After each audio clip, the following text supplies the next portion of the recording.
We are going to be talking about the 12 universal laws. Sorry for any technical issues and starting a little bit late. Katie's trying to work on it and get it figured out. It still just says record on my end, but that's okay. Hopefully it'll get figured out. And I'm going to keep an eye on my Facebook group for the feed to start and see what we got going on here. And for anybody who perhaps watches me on YouTube, the rare person who does, I do monitor the chat from my group in Facebook as everybody goes there. Anyway, a lot of my members find it difficult to navigate YouTube for some unknown reason. So I just go there, easier. But any chat comments up here in my group instead. So it works. So I'm just waiting for the feed to start so I can let everybody know that we're good to go and we're partying it up here. And worst case, people will have to go to YouTube to see it, I guess, or the Soma Fusion page instead. Yeah, it's not starting in here, so. Well,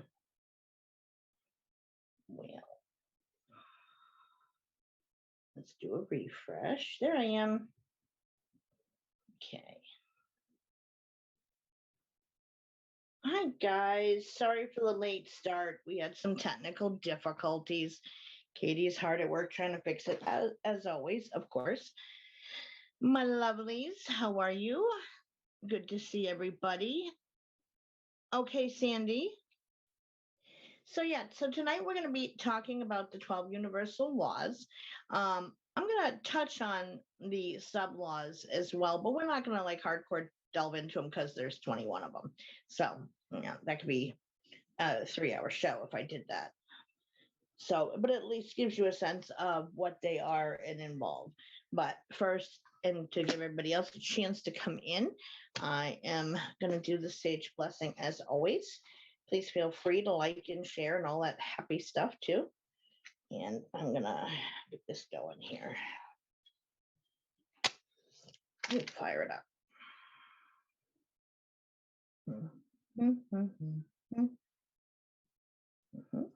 Come on, torch it up here. Come on. Okay. So with this sage, I cast a circle of protection around anyone and everyone watching this show, either from within my group or from the outside of my group, and or in the replay afterward, that may everyone be protected from ill will, ill intent, or harm of any kind. And may everyone have that protection follow them outside of the show as well, keeping them safe from ill will of any kind in their personal and private lives too. And so I will emote it be. I'm just gonna give my rock a cleansing too, because this one hasn't volunteered in a while, but it did tonight. So hey, little girl, I can't see her, so I'm not gonna stage her because she's too far behind me, and I'll end up like ramming it into her fur or something because I can't actually see her behind me. That could end badly, right? We're not going to do that. So she'll have to just deal with the air in there. You are very welcome, Sandy. Yep, definitely so mote it be. Hi, Ronnie. So the 12 universal laws. There are 12 of them, like I said. There are also 21 sub laws as well, but they're kind of no-brainers that you end up kind of living that way. If you follow the 12, you end up following the 21 too. They're all intertwined. So let's get going. So what are the universal laws? So some consider the laws to be from the universal creative energy, i.e. God, whatever title you choose to give that power, that describe and define the interrelationships between several natural forces like harmony, attraction, karma, love, and govern all of the universe here on Earth, excuse me, no matter one's religion, social standing, race, creed, gender, etc. So they kind of go for everybody. So unlike human laws, there's no punishment for not adhering to them other than you don't end up getting the expected results in your life that you are hoping to get. So, hi, Nancy. There are 12 of them, and like I said, some people do include the 21 sub-laws, but some places don't. Sometimes you'll get different wordings of the 12 main laws, but they're all there, and sometimes they're in different orders, but depends who's copying them, overwriting them, etc. Sometimes, people get that creative spark of, oh, I want to make it mine, and try to reword it so that it's their version of it, but it's still the same thing. So here are the 12 universal laws, starting with number 1, the Law of Divine Oneness. So this law states that everything and everyone is intrinsically connected to one another, as we all come from the same source, the Creator, God power, the one unity consciousness, whatever you want to call it. There is an impact on the world with every word you say, thought you think, belief you hold, and action you take. And it's rooted in empathy and compassion, and that we all are one. But in there, it also includes that, which you guys hear me preaching until I'm blue in the face, that you can't control what anyone else says, thinks, or does, because they're sovereign beings unto their own selves. And they're the only ones that can control that. No one else can.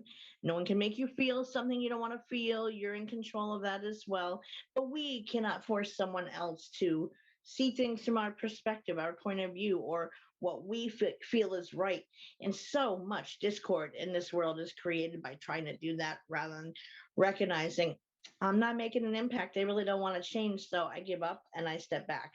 Not from the person, you're still going to be there for the person, but you're choosing not to battle it out with somebody. Everything is connected, correct? We all are one within the universe, the one unity consciousness. And I really like the phrasing of that term because it encompasses no matter what your beliefs are. So it's that coming together that all things are one. So, number 2, the law of vibration.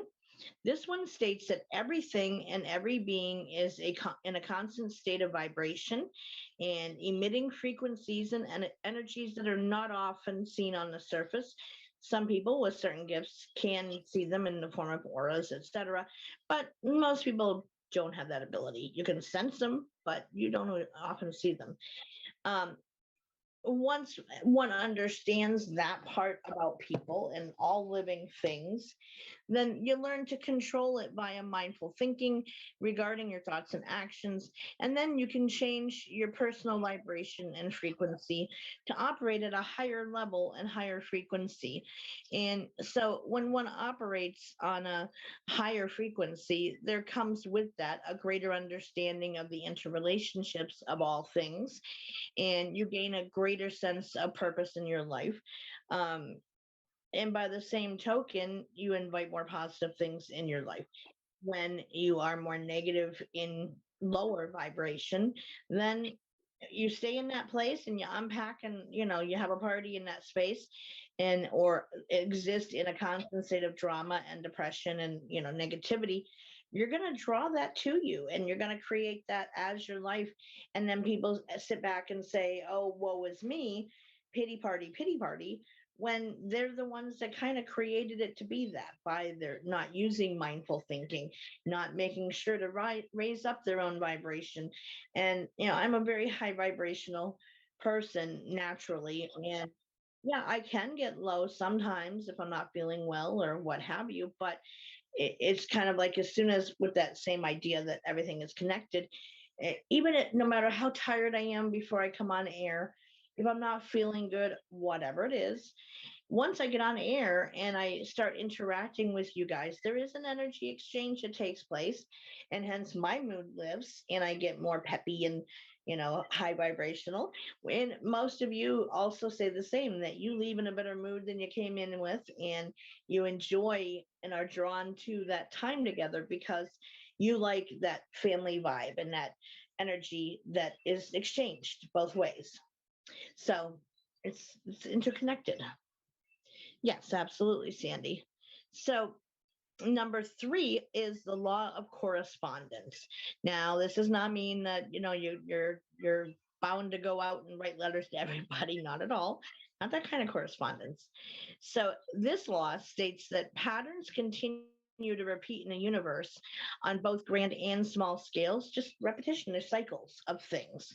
So there's a direct correlation between our experiences and our inner world of our own being.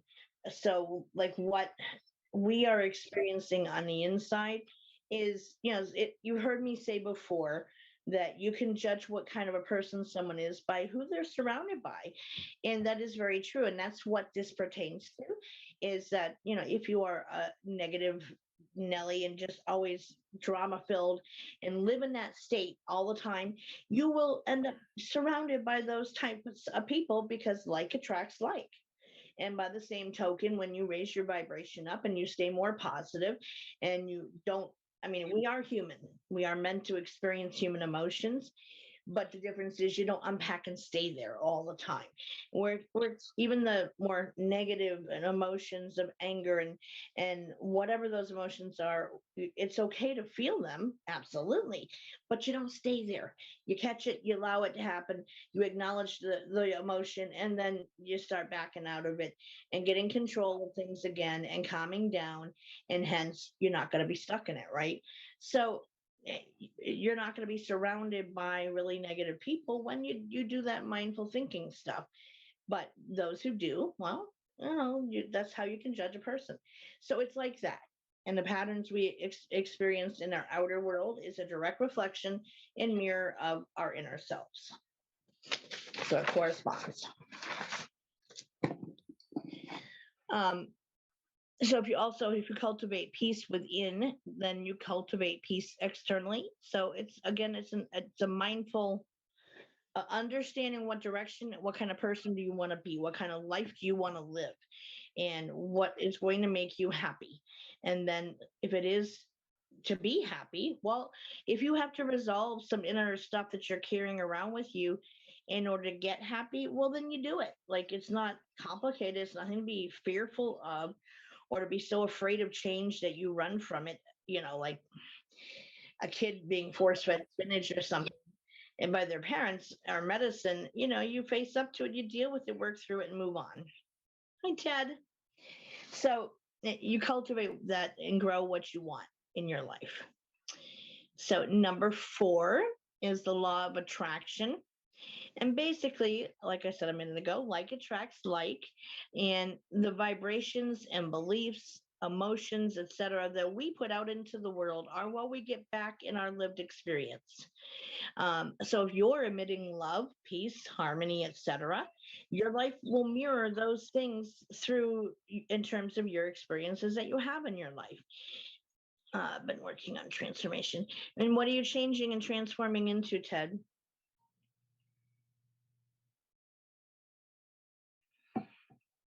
Hey, Renee.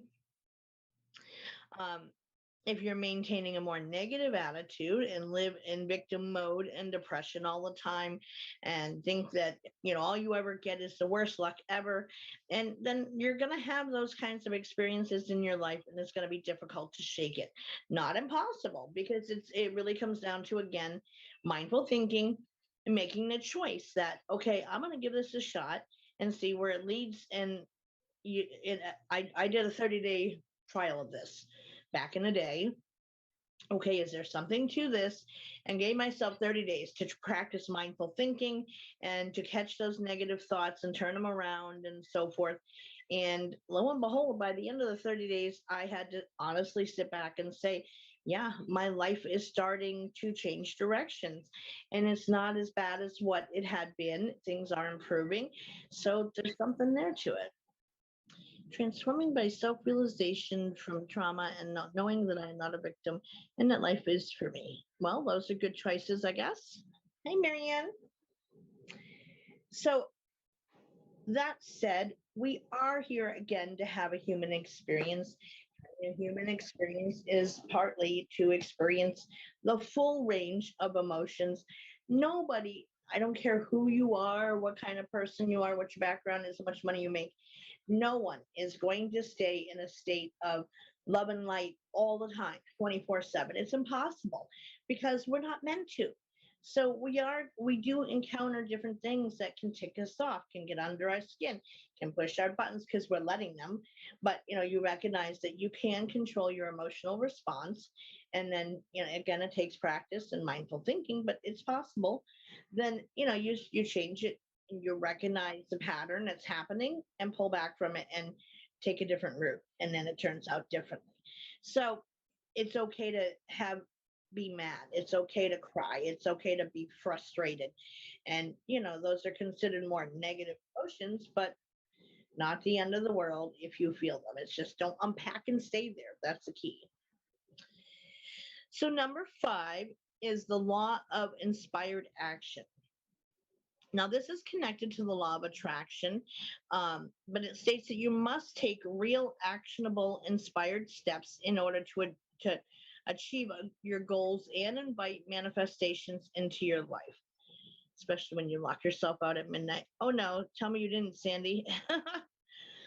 Getting kind of cold out for that. So what is an inspired step? So if you have to take an inspired step to reach your goals, what is that? It's surrendering to the guidance of the universe and listening to that inner knowing we all have, even when it doesn't necessarily make sense, something that calls to you to take action. So let's use the example of exercising, just a random topic thing. Oh dear.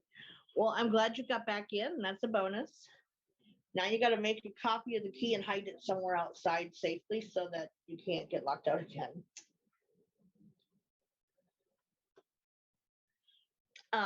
So on the topic of exercising, okay, so say you suddenly decide, you know what, it's time. I need to get back in shape. COVID has, done a number on me physically. I need to get back in shape. So you should be, and you should do it and focus on it and psyching yourself up for it, etc. If you're not one who tends to like exercise. So you're researching out, you're comparing the different local gyms to find just the right one for you. And in your search, let's say you come across, yep, that is a good way to manifest. So let's say in your search for the ideal gym, you happen to come across an ad in your community section of your paper for a dance club that gets together once a week, and it's low cost, but you get to learn all these different dances every week, and then you practice them, and then you don't have to have a partner going into it. If you come in single, they'll hook you up with someone, even if it's the instructor, so you're not going to be doing it by yourself.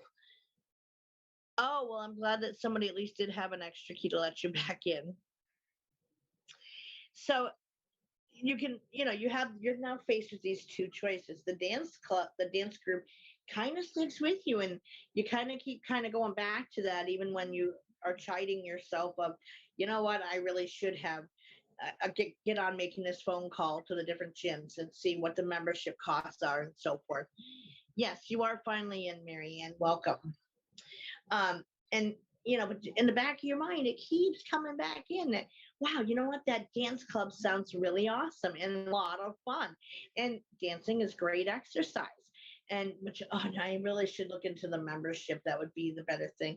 Well, the dance club's going to be cheaper anyway, but and so you keep procrastinating on picking the right gym, and finding your thoughts keep straying to the dance club instead. So in the end, you go with the dance club instead of joining a gym, and you absolutely love it.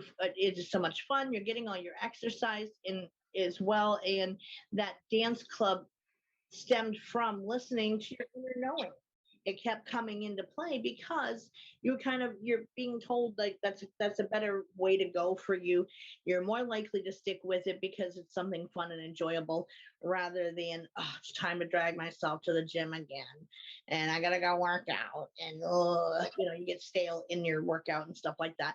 Dances are different, and it's not like that, so it won't seem like you're having to actually work out, but it's making an intelligent decision that is actionable And so you're inspired to follow up with that choice instead of another. So it's listening to that inner voice and that inner knowing kind of guiding you. Don't ignore it, don't shut it down. And just like the red flags, where it never ends well when we don't pay attention to them.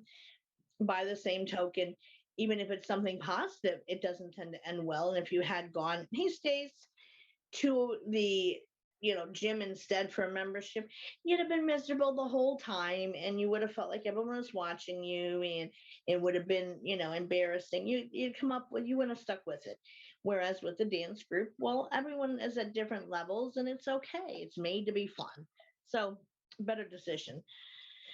So number 6 is the law of perpetual transmutation of energy. Now this one is more confusing, has a more confusing name to it, but we're going to break it down super easy. So this law states that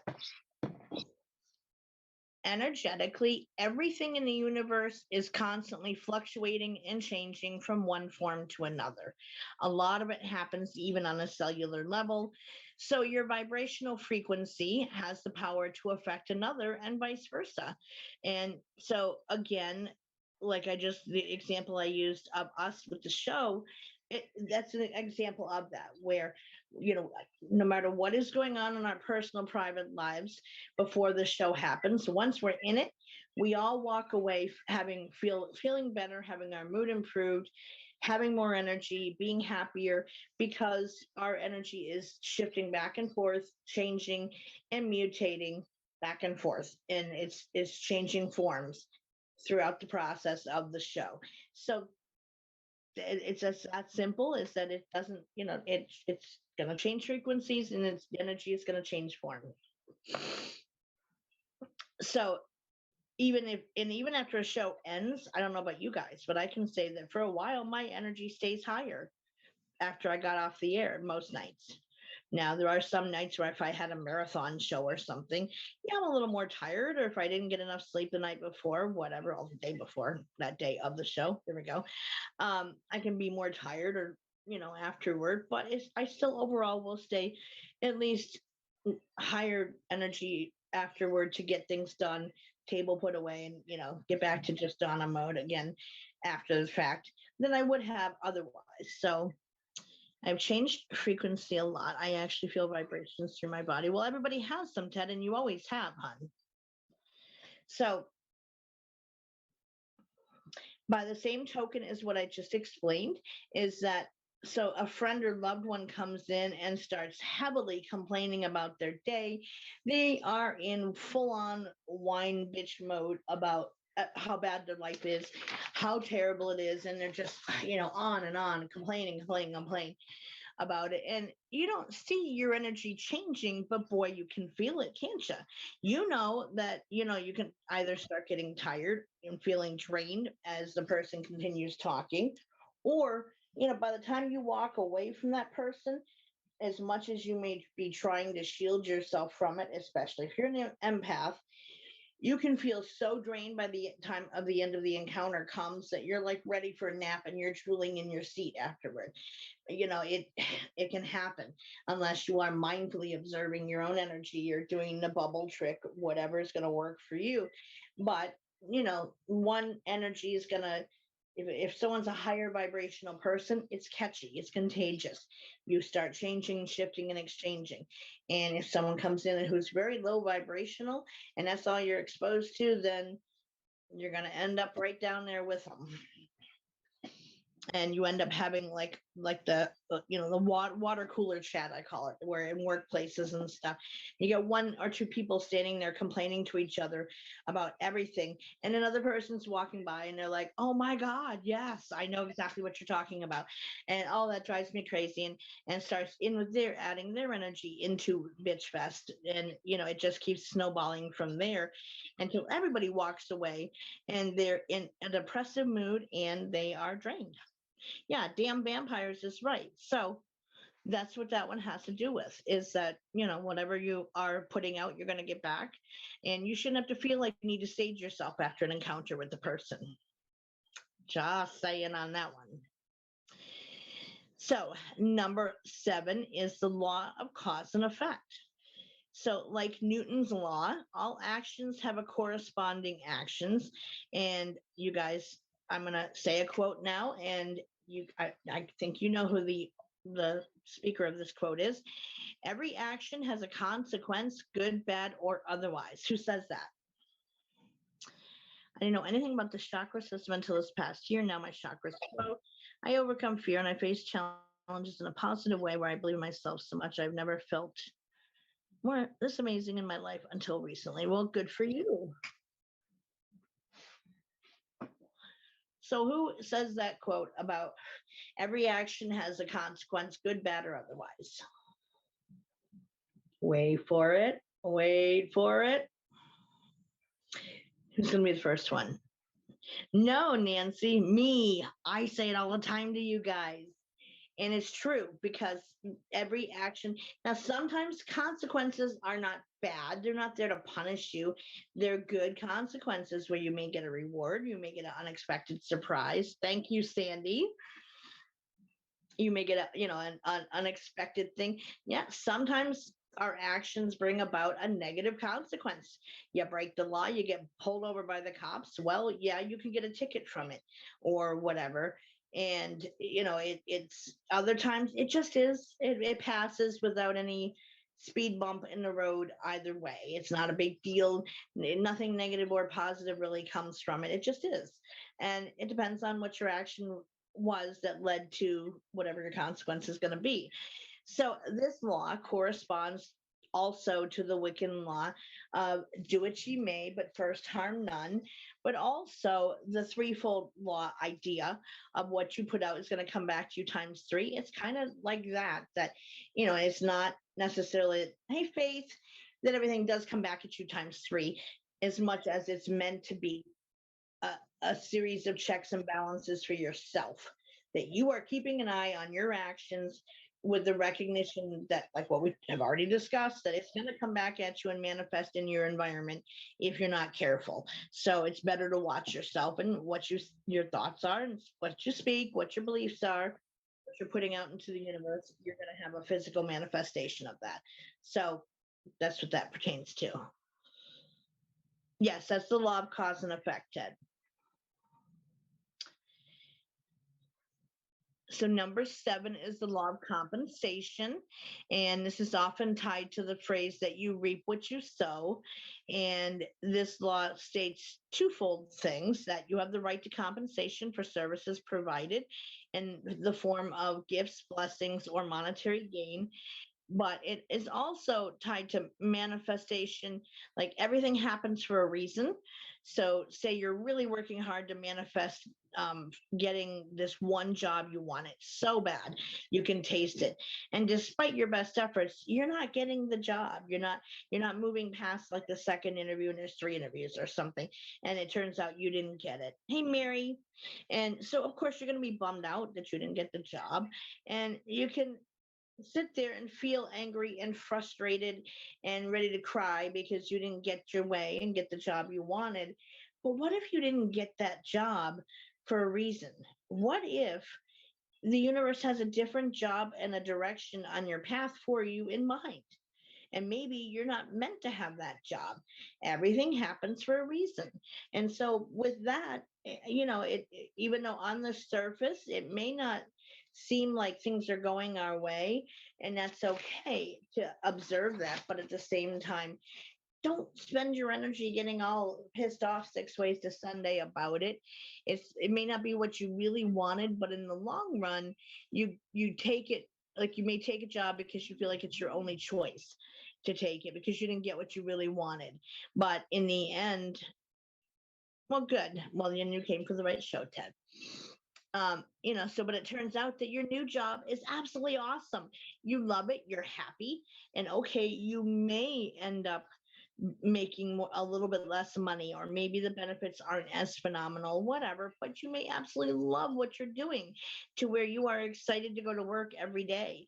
And so trade-off, so you didn't get that job because you weren't supposed to be in that job, but this one was the right one. So that's the one you landed. So even if aren't able to see past the end of our nose with certain things. Hey, Karen, sometimes, yes, Tanya, very much so. Thankful for unanswered hopes and wishes. And sometimes the long run, the universe has our backs, regardless if we are aware of it or not. There's a bigger plan at work. Nothing happens by accident or just random chance, right? So there is no coincidence. Things happen because they're supposed to happen a certain way.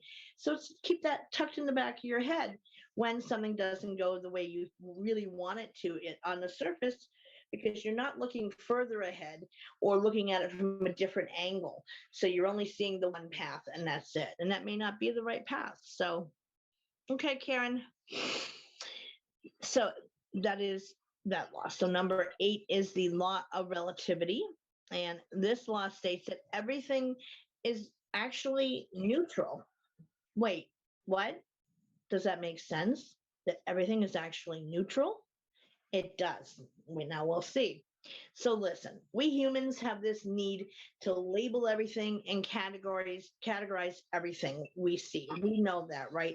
Got to have a box to put everything in. Everything has to have a name for it. We can't have something just out there floating. We have to have that organization in our lives. And so, but in reality, how many of those labels that we are giving things, how many of those boxes we're sticking things into are based on our own perspectives, that they are actually influence even time, correct? Our own perspectives are influenced by our own personal experiences, our relationships, our upbringing, all of the above, our family dynamics, our initial ideas of how the world functions and operates. And so how many times do we stick a label on something, but we are seeing it strictly from that perspective because that's been our experience, but it doesn't mean it's the experience. The thing in and of itself is neutral. It's neither good nor bad. So just like, for example, the idea of something being evil. Evil is a human constructed label that humans have given things to connotate something really truly bad and dangerous and demonic and whatever, but in reality, not saying there isn't negativity out there. Of course there is, but it's not in the church looks at it a certain way in calling something evil versus because that's their beliefs, and it's overshadowed by that. Whereas how I see evil is something different than how Stacy's going to view evil, or Karen, anybody above. We all have our own perspectives that's going to influence the label we give something and how we judge it to put it into what box. So the item in and of itself is a neutral thing. It's neither good nor bad. It just is. So something to keep in mind. So an example of this would be like, for one person who is making $20 an hour at their job, let's say, and for them, they see that person who's just started this job to make $20 an hour. That is the most awesomest thing they've ever experienced, because they've never earned even half of that before in their lives. And so it's a huge deal. But to someone else, $20 an hour may be disappointing because it's a pay cut for them, whatever, and it's not what they would normally even dream of having for their salary be that low for whatever they're doing. And so it's a matter of perspective. The salary in and of itself is neutral. It's not good nor bad, but how one views it is influenced by our experiences. So for the person who's never had more than a minimum wage job, let's say, $20 an hour is a lot, and that's a huge pay jump, and they've never experienced that before. In the world of being a professional, $20 isn't as big of a deal, and you're kind of used to that kind of a salary and what you do or more. So, if you had to go, say if you made 25 and that job was lost due to COVID stuff, and your next job had to be for $20 an hour versus the 25, you're going to be mad and upset, even though it's not a big difference. But because it's from our perspective, I'm taking a pay cut. Can you please send me that job info? A lot of it is more professional positions. You can earn that type of a thing, and that requires higher education and all that good stuff. But they are out there. So it's a matter of perspective. So one has to be mindful of the labels and the biases that we give things based on our own experiences, to not judge everything solely from that perspective only, and to step back and look at it, neutrally, and look at it that way. Do you all see we got hearts or flags? I do notice that, Mary, and I don't know what each one means, because not everyone has both. Like Nancy, for example, just has a flag, and Faith just has a flag. So I'm not sure. Stacy doesn't have any. So I'm not sure who gets what or why.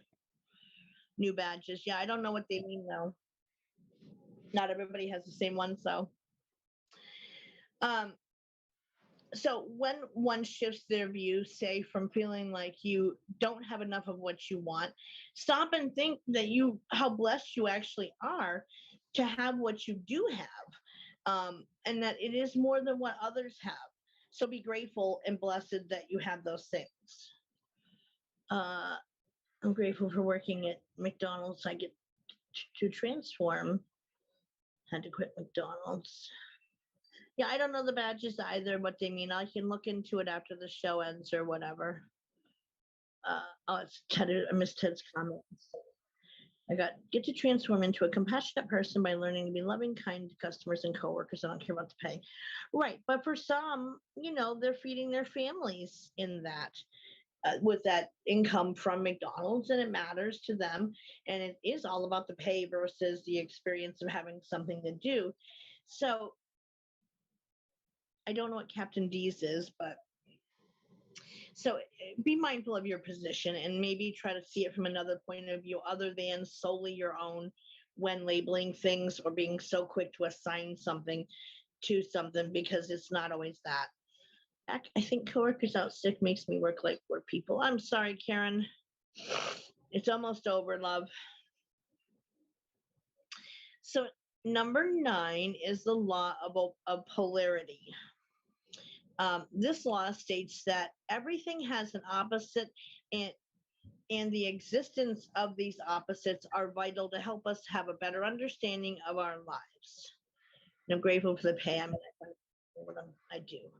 Yeah, and some people absolutely hate the job, and they're so sick to go in every day, and they don't find any joy in it, and etc.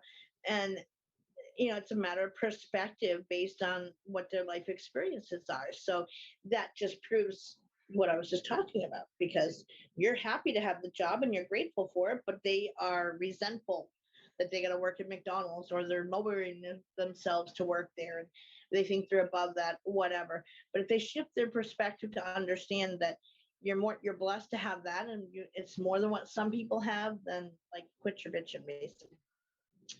My employer is lucky I love what I do. Exactly. It's over unless my boss texts me. Good for you, girl. So the law of polarity states that everything has an opposite, and the existence of these opposites are vital to help us have a better understanding in our own lives. So you don't know light without knowing darkness. You can't know joy without having sadness and having experienced that. So in order to love your life, you can't hate the experiences that shaped you to get where you are. And so many people do that, where, they are so angry at their past, and they're so hateful. And they look at me like I smoked something funny when I say that even in the worst experiences from one's past, there are still lessons to be learned from it if you can only switch your perspective around. Y'all have heard me say that one to you a lot as well. And it's true, because you can't, okay, sure, it was a devastating experience or a trauma you went through, but look where it led you on to be now, and that you wouldn't have necessarily had those skills had you not been through that. So you had to go through that of not having unconditional love and acceptance, or you had to know abuse and pain in order to know happiness and joy in your life. You've got to experience both sides to gain a full understanding of both things. So companies hiring just need to move to push drugs on people who need them. So you get everything is it has an opposite, and you got to experience both. And you can't be angry at the experiences you're having that are teaching you those things. So you have to have a go through some rough patches in your life in order to be able to recognize when you are in a good place, or else how would you know? Or what to hold it up and assess it next to that to say, okay, well, I look where I came from and look where I'm at now. I'm good. And if you don't have had those experiences, how can you be so angry and hateful that you had them?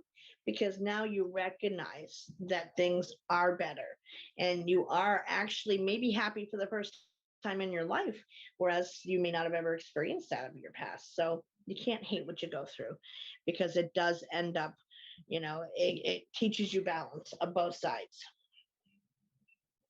So number 10 is the law of rhythm. So this is all about cycles and like basically perpetual movement. So this law states that everything comes in cycles and nothing stays in one state forevermore, and that's it. It's all about changing. So you can look at it in terms of the changing of the seasons, the growth cycle. So even if you're experiencing hardships in your life, trust and know that it won't stay that forever, because things are always in a perpetual state of changing. And it's also important to recognize one's own rhythms of what is normal, natural for you. And if you are overstepping those boundaries for yourself, or saying yes too often instead of setting a boundary of saying, you're allowing yourself to be a doormat to people. You don't want to be a doormat. Get up off the freaking floor. And yes, I normally put another word in there, but for my show, I'll say freaking. You're not going to have it be different unless you change it and understand that change is okay. So to take a break when you need to, recharge when you need to, be okay with saying, I'm sorry, I really can't take on more right now than what I already have. My plate's full. That's okay. Don't feel guilty. Don't beat yourself up that you couldn't take it one more thing on. You're one person and can only do so much, but everything always changes and it keeps moving, keeps growing. You will not stay stuck indefinitely in your life. Even if you feel like you are, and it's been that way like forever, it is not going to stay that way forever. It doesn't. It can't, because it will always change. And people are out there who, I don't know how much weed I smell coming from people's cars. I'll never get back getting my cancer for what it taught me. Exactly, Ronnie. You had to go through that for the lessons it gave you, and it gave you a new appreciation for life that you may not have otherwise, you may have taken for granted. And people are out there who will help. Plus, so many programs just need to swallow one's pride. Yep. Yeah, it's legal in more and more states are making it legal in the United States, Ronnie. Not all of them, though, but they're getting there. So recognize and learn your own rhythms, your own patterns of yourself. If like, for example, people balk at the idea that I'm a night owl, and that's my natural rhythm, is that I tend to be more awake at night than I am on I call it the daylighter schedule. It just made to poke fun at it, but when I was raising my daughter and I had to work to support her as a single parent, yeah, I had to deal with being on a daylighter schedule. And every night I'd have to force myself to go to bed at a decent time so that I could turn around and get up and crack of dawn to be up and ready for her and for my day. But once mama days got done, and then I could kind of go back to paying attention to my own natural biorhythm of things, of being a night owl, and that's okay. And on the days I need to adjust it because some things aren't adjustable in the rest of the world, I do what I gotta do. I can take a nap, whatever, later, and I'm fine. But you got to be willing to kind of, roll with it and change in your own rhythms as need be. Night, but now all to bed. I had to change time zones. Exactly, Karen. Yeah, it's and some people are like, oh my God, I can't believe you sleep through the day. You're lazy or what? No, dude, my nighttime is my daytime. That's when I'm on busiest and I'm getting my most stuff done. And even when I am sleeping, It still at most equals 4.5 to 5 hours of sleep at best. So it's not like I'm just sleeping all day long and all morning, and by the time I get up, it's dark out again and 7 o'clock at night. No, not at all. But it's my natural. That's my rhythm, and I know myself that that's what works for me. So I change when I need to and roll with it, but that's my normal rhythm. Still go to sleep at 2 a.m., work at 9. Yeah, exactly. And you catch up on Saturday. So, just there's a rhythm to everything. Nothing lasts for everything. Everything always changes and is in motion. It does, Nancy. And I've worked my share of night shifts too because of being a natural night owl. It is very, very peaceful and quiet, Sandy. I completely agree. So, number 11 is the law of gender. Now, this law states that there's 2 types of energy. Now, this one is really kind of a no-brainer, but I'll cover it anyway. So we know there's masculine and feminine energy in the world, the yin, the yang type of thing, and you have to have both energies to have things be balanced. And so in order to achieve and have a purposeful, fulfilled life, then you have to really acknowledge both sides of oneself.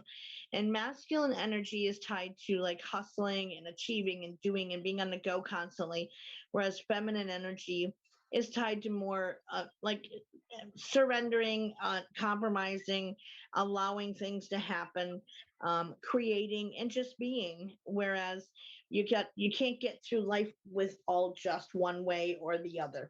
You have different periods of your life where each of those different skills come into play at different times. When you're raising a family and stuff, well, yeah, hustling is the name of the game because you got to make ends meet, you got to take care of the kids and so forth. You may not have help doing it or whatever, you're on your own for it. And so you have to be that. But then there are the other side of you that when things slow down, you got to apply kind of the feminine energy to it. So the chakra helps us balance, right? It brings both energies together. It's more about aligning because each area of a chakra area and center in your body lines up for a different part of your body. And it really doesn't have anything to do with feminine or masculine energies as much as making sure each system of your body is working correctly according to the flow of energy. But those people who have no idea of what a chakra is, I mean, you must honestly be able to say that when you didn't know what a chakra was or a chakra alignment was, that you didn't notice the difference because you weren't aware of it, right? But once people are aware of something, then all of a sudden it's an issue and it's a problem and I got to fix it. And, so that's part of how that works. But each chakra lines up to a different area of our body. And it's about balancing one's own energy flow within the body.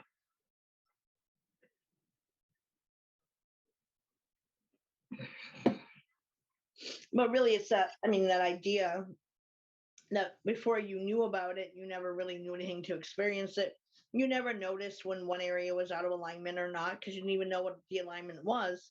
Well, by the same token, any sensing of energy, any energy exchange stuff, being aware of energy, even in and of itself, if you don't know about it yet, then you're not going to really notice things having to do with those things. Where once you become aware, you can't unsee what you've seen, so to speak, or unknow what you know. And having your awakening, you can't go back to being asleep, so to speak. Once you had your awakening, it's not possible. So if you've been hustling and achieving for too long, you need a break now and again to allow yourself just to be for a while, to recharge, to rebalance, reconnect with yourself, and to kind of come into a state of alignment within your own energies of both masculine and feminine. And we were talking a little bit ago about the labeling thing. Even with that stuff, with the feminine and the masculine energy, if you get a strong woman who speaks her mind and she doesn't hesitate to do so, she stands up for herself and others, and she can carry the weight of the world on her shoulders before collapsing and saying, "No more, please."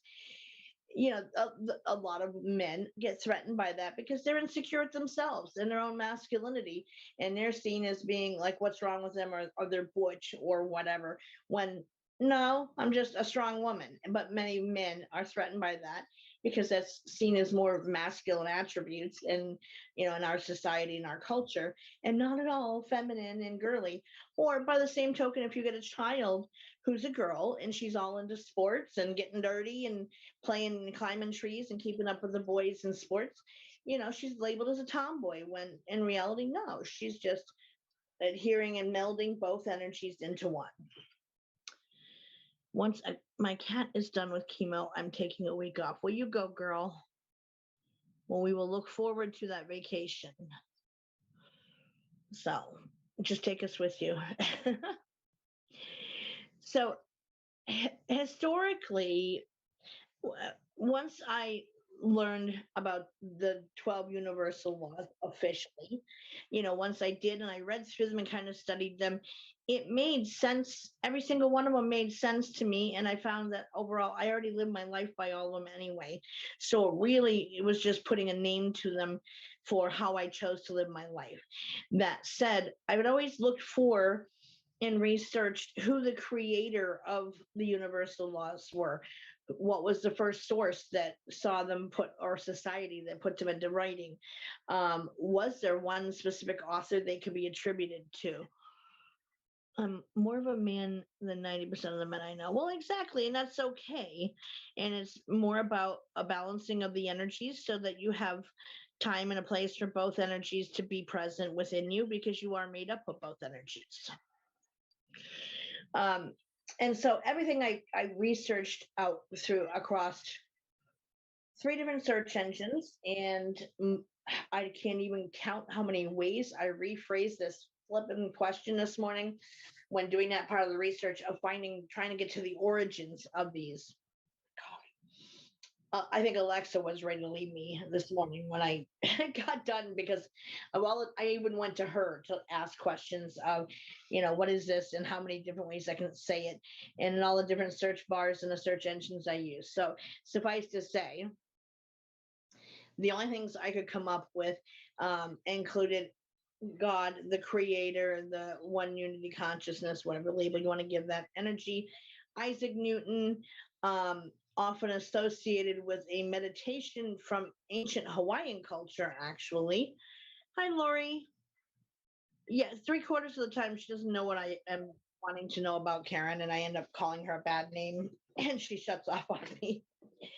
It gives me this rude tone, like donk donk, and when it doesn't want to answer what I said back, that was not so nice, and my frustration. So yeah, she doesn't know all that. But I was that frustrated to get that answer of, okay, it's got to be out there somewhere of where did this first show up historically. And so after the search engines online failed, I went to asking her. So again, they're often associated with a meditation in ancient Hawaiian culture, which is interesting, and as well as going back to different Egyptian eras. Yeah, I don't either. If I could change her personality, I would, and her voice.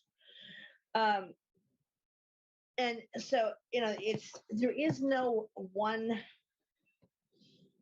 Oh, and ancient India was another source that said that they're like the originators of these. But I like the answer that they are the ancient laws that cultures intrinsically know, which intrinsically means that it's essentially a natural way to know. And regardless who's going to take credit, whatever, no matter what your background is, whatever, you can still kind of just know that this is, right from wrong, and a good way to be a good person or not. And those are the choices you make in your life to live your life that way.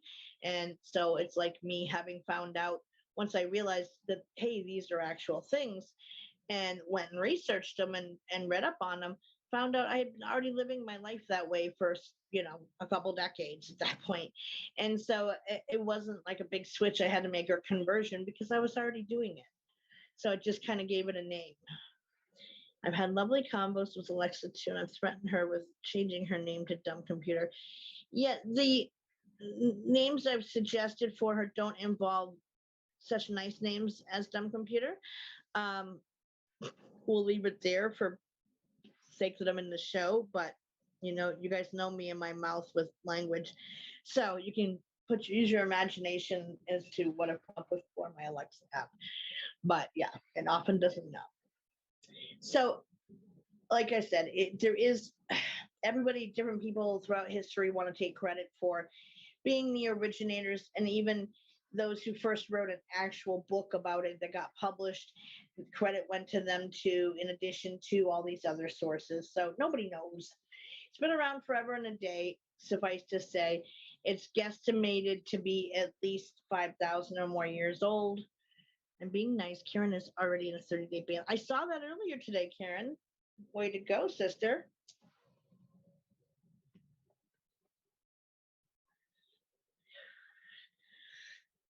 Yes, Cindy knows me to know what I would have called her. And every incarnation of that I could think of. So as far as how old they are, they're at least 5,000 years old, or thought to be, give or take. But again, it's something overall, most societies say that they kind of intrinsically knew organically that this is the best way to live your life. So some of the 12 universal sub-laws, now these are, again, they're all explanatory. Once I read them to you, you'll be like, oh, okay. They're not the same as the 1 through 12 laws, but they're considered to be in association, have these traits to you. For telling someone they're delusional, thinking I'm someone named Nicole Lane. Oh, yeah, no, that is pretty lame. Again, unfortunately, Facebook is a platform that it's run by a corporation and privately owned in that sense. And so it's free to us to use it. So we could keep complaining, but nobody ever leaves to find a new platform. So you're bound by their rules of idiocy. Anyway, so the 12 universal sub-laws, or sorry, not 12, 21, include aspirations to a higher power, like the one unity consciousness. What the holy hell? It is too cold to hang outside, people. Don't you know that? Sorry. They're like hooting it up over there. It's Monday night, too. I'm such an old person now. Faith, charity, courage, forgiveness, compassion, dedication, generosity, grace, honesty, hope, joy, kindness, leadership, patience, non-interference, praise, responsibility, self-love, thankfulness, unconditional love as well. You are. Well, I mean, by that, Renee, is like that I've turned into such an old person for yelling at the young kids over there for raising a ruckus on a Monday night. Only 9 o'clock. I guess it's okay. That's why I posted that thing I found of the TikTok that had the cat at the window yelling at the neighbors for raising a ruckus. I was like, that is so me. Exactly, Sandy. I was just like, yeah, I'm that cat. Facebook is being retarded. They don't like Nicole either. They called me a horrible human name. But I'm banned, right? Yeah, that's why I saw that cat video. I said, that is so me. Because even though I could look at the clock and be like, oh, I'm cool, I'm okay with it, doesn't bother me, but yeah, kind of does.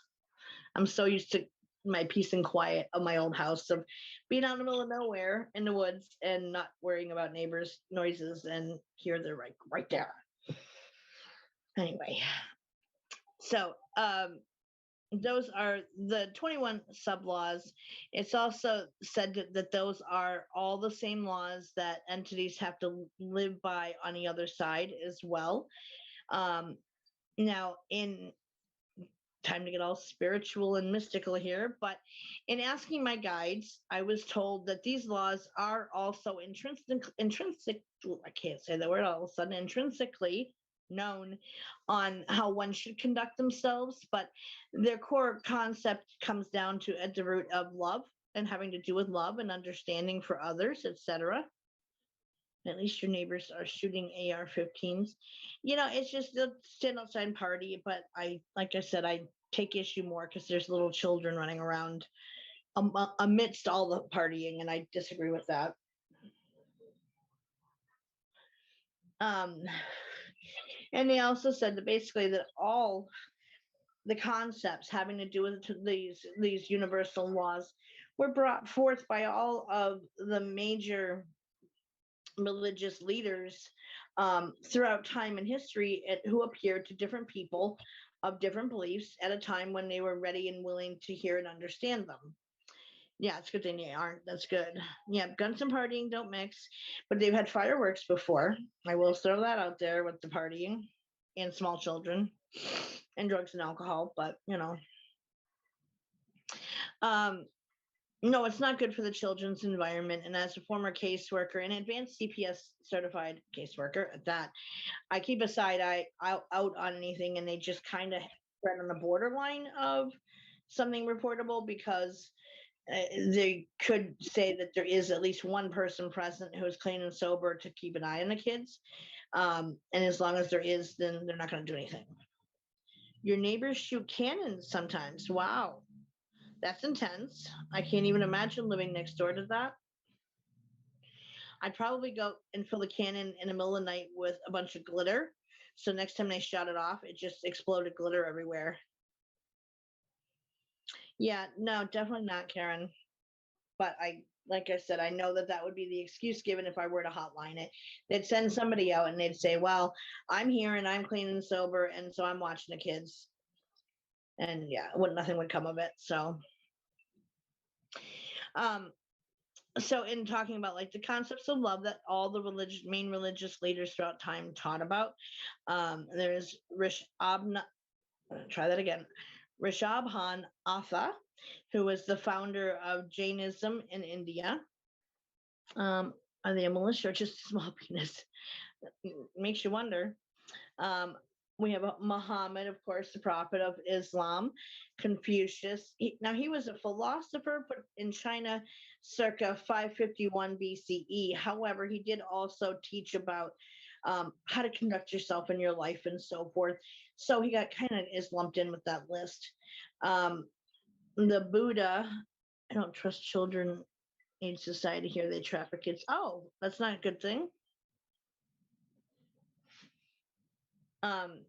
So the Buddha, who was thought to be Siddhartha Gautama, who became the Buddha, or the Buddha means the enlightened one in India, and Jesus, we all kind of know JC, and Krishna for Hinduism.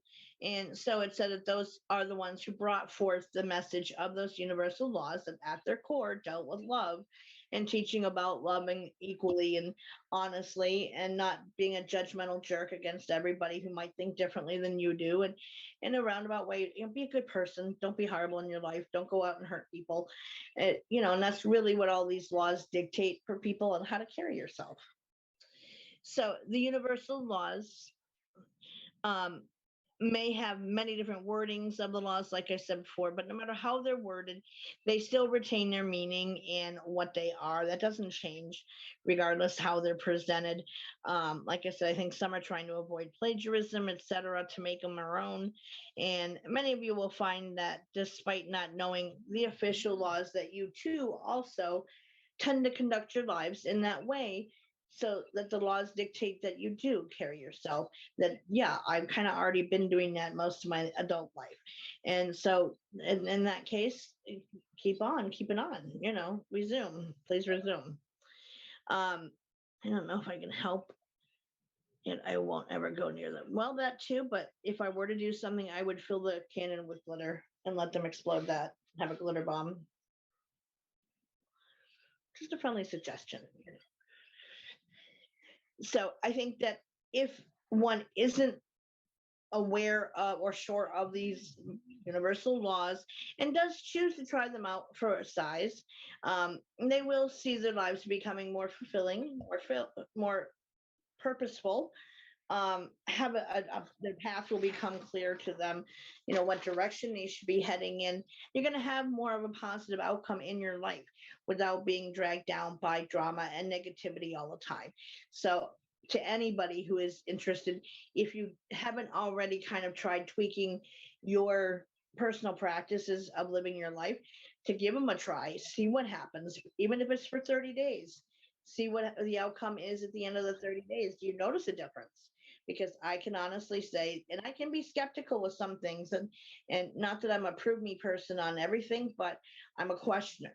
And so if I have any questions on something, I'll be kind of like, I'm a little leery about that. But I did try and did see a difference. So it would be fun. Oh, so they make them. They actually already make them pre or sell them pre-made, Karen. That's awesome. It'd be worth it. Can I put my drink down, please?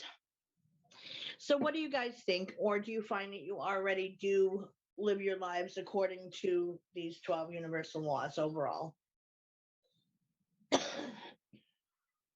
Or if you find that you don't, is it something you would consider giving a shot to see what the outcome would be? Please do not try to balance on my leg there, princess. She gave me the biggest gash on my leg a couple days ago. It goes from the top of my knee all the way down around towards the back of my kneecap area.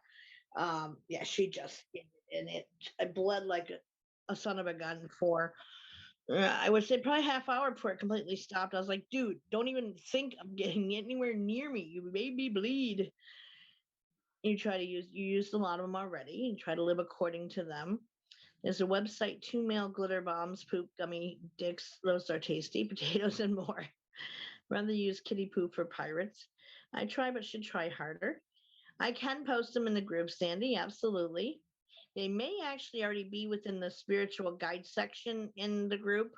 In fact, I can almost put money on it that they already are, but I can find them and tag them because I'm 99.9% sure they are in the guide section in the spiritual section already, because like I would not put them in there. So come on, I can't see around you, notes or comments. Come on, get down. All right, so we're down to 2 topics to choose for. Absolutely, Sandy, of course. So next Willow's Bend show is on the 22nd. God, we're already almost through November. How scary is that? Now, as far as the Soma Fusion dues, we were paid up through this month, and we really only need like 15 more to cover the dues for December. So anybody who is interested in donating towards that, be aware it'll be coming due. I usually try to get it to Katie no later than like the 3rd of the month, but the first week anyways, she gives us till then to have it in by. So thank you, SQQ. Yeah, it's little girl. And unfortunately, you're coming in just when we're voting on the topic for next week, but you can always watch the replay if interested. We start at 8 p.m. Eastern time, so just as a FYI.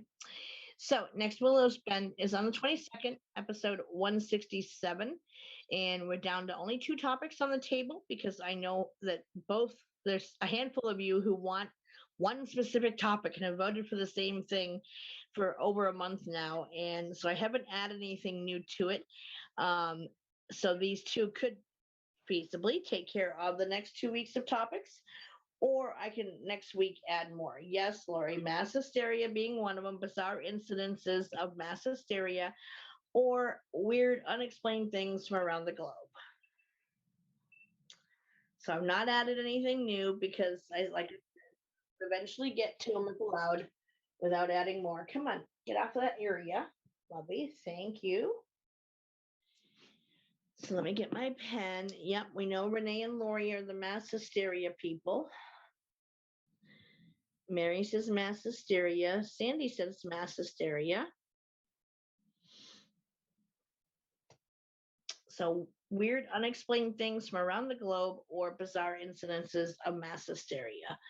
Tanya says unexplained things. Marianne says mass hysteria. Ronnie says mass hysteria. Miss Kitty thing. Yep. Weird, unexplained things, says Sandy. Nancy's hi Kitty. Master stereo. Mass hysteria, I'm guessing, Kim. So far, that's kicking the ass of the weird unexplained things. So we got 14 people watching, and we've got, what, 5, 7, 8, 9 people voted. Nancy says unexplained things. There's 10 people. Missing 4. Ted hasn't voted if he's still in here. We're listening. Stacy or Faith haven't. Unexplained, just give it a vote. Pity votes from Karen. Gotcha. Okay, so there's 4, 9, 10, 11. Stacy, come back from the other show and come back to the show and watch. She's been a traitor and she left my show. I know where she is, what she's watching. She can't tell me she's not.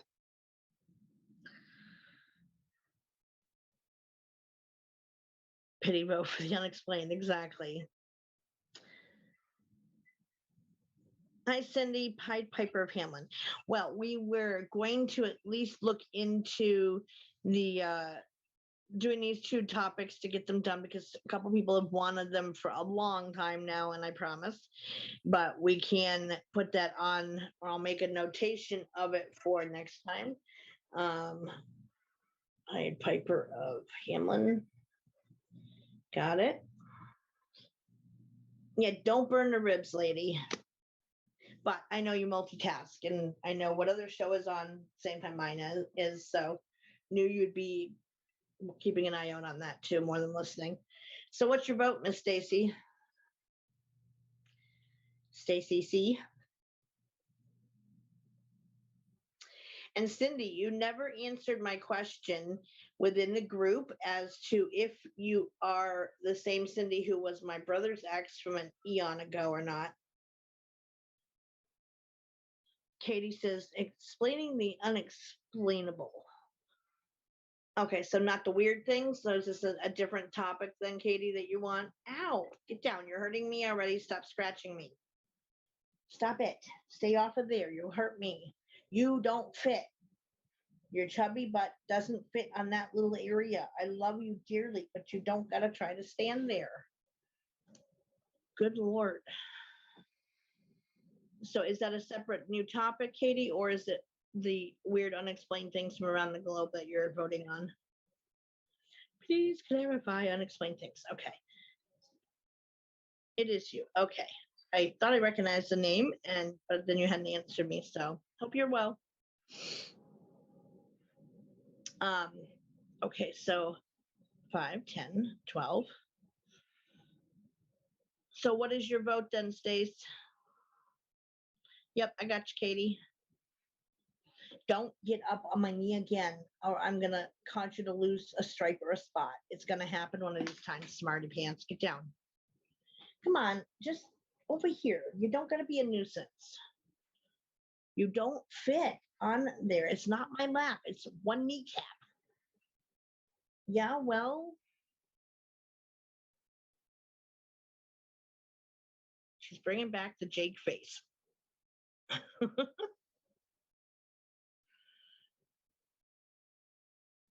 Stacy said explain things. Up there it is. I see it up above.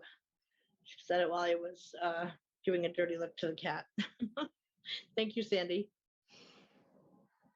All right, well, I'm going to take it to Faith left the show, but because she hasn't said anything since Heist came out. So, all right, so it by one vote, wait a minute.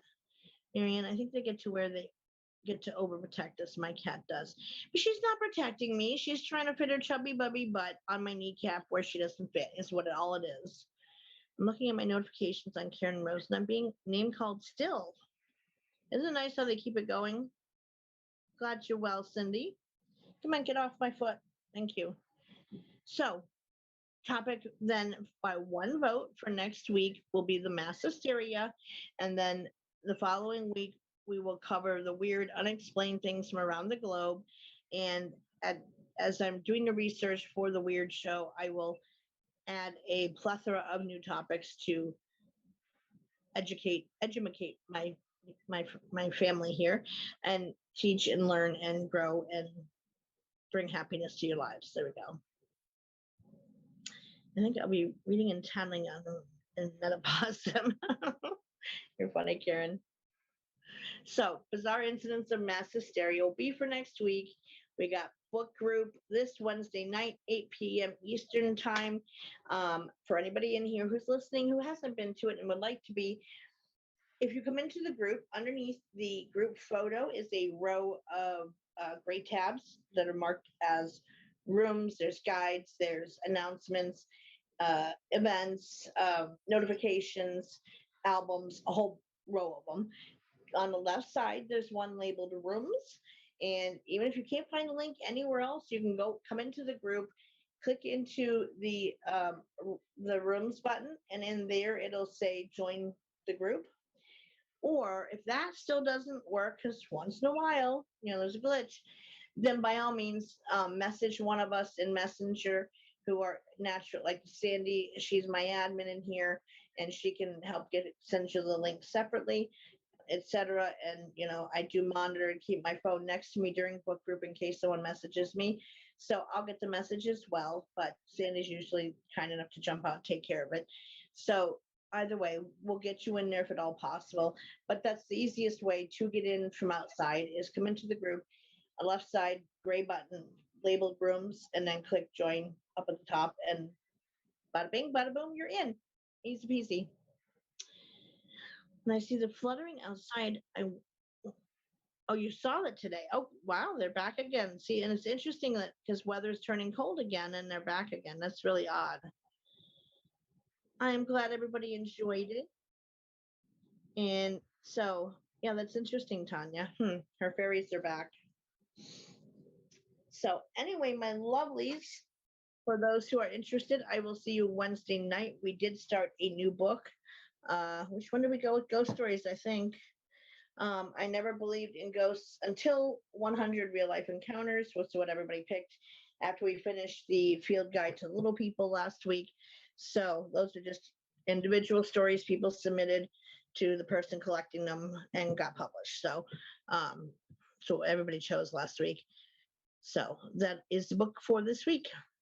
So thank you all. Good night to everybody. And I hope everyone, if I don't see you Wednesday night, has a blessed evening. And otherwise, I will see you guys Wednesday. I hope so, Sandy. If you're not still blocked, you ought to be able to come in. I know it was such a frustration for everybody that we couldn't get you in last week, and I thought you should have been able to because you were still using Messenger. So I don't know. They look at it differently, I guess, but it wasn't a live. It was different from a live. So I don't know. But anyways, lots of love, everybody. Have a wonderful night. Stay warm out there and treat each other well. And I will see those interested Wednesday night for book group, 8 p.m. Eastern time, same bat time, same bat channel, as always, in the Willows Bend. So lots of love, guys.